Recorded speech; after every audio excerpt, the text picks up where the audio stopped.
इस दौर के नामवर मुसव्विर।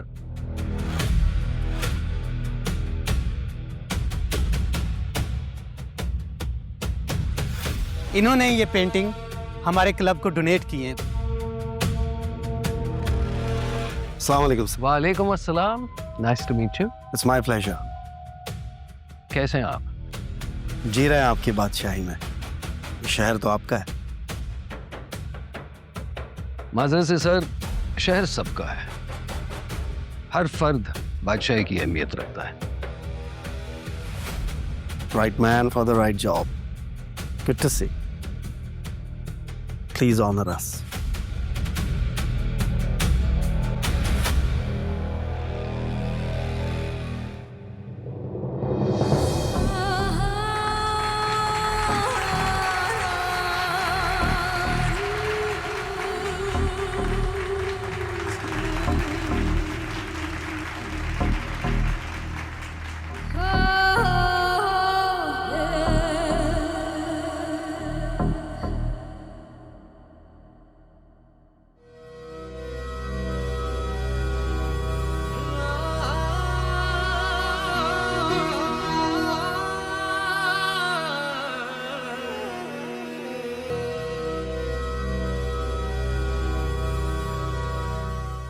बात नहीं करोगी, बोलोगी भी नहीं।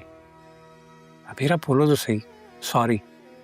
तो पता है आज सुबह ऑफिस निकलते हुए भी अम्मा से मेरी बहस हो गई थी। इसकी वजह से मैं ऑफिस जाते हुए भी लेट हो गया, और फिर नहीं तो मैं डायरेक्टली तुम्हें मिलने यूनिवर्सिटी ही आ रहा था। देखो असद, तुमने मुझे मिलने के लिए कहा था ना। मैं यहाँ बैठ के तुम्हारा वेट कर रही थी, तुम्हें कॉल की, मैसेज किया, इतनी देर से यहाँ इंतजार कर रही हूँ और तुम अब आ रहे हो। अबीरा, मेरी दादी हॉस्पिटल में है। क्या? तुमने बताया क्यों नहीं मुझे?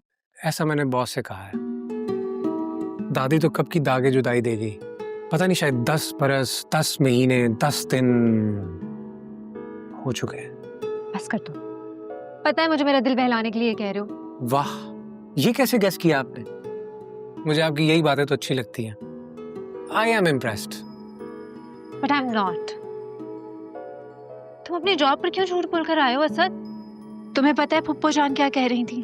फुप्पो जान कह रही थी कि जब तुम्हारा केस इस काबिल हो जाए कि भाई के सामने पेश किया जा सके तो वो बिल्कुल भी देर नहीं करेंगी। ये सब औरतें एक जैसा कैसे सोच सकती हैं?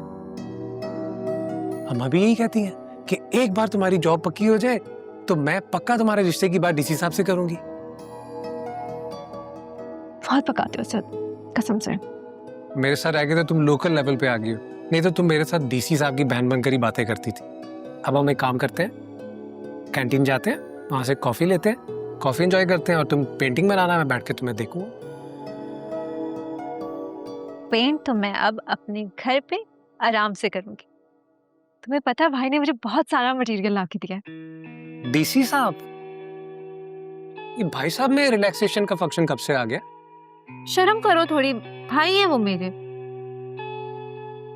सिर्फ तुम्हारे भाई नहीं है, डीसी साहब इस शहर के भाई हैं।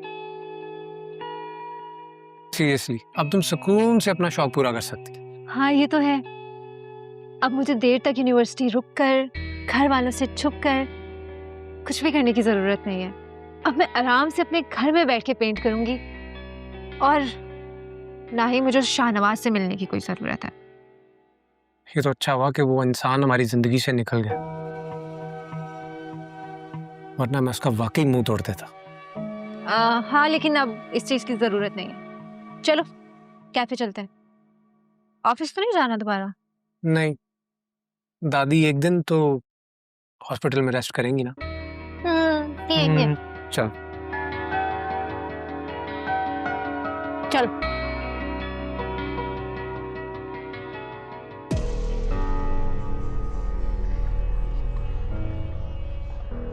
कुछ लोगों को लगता है कि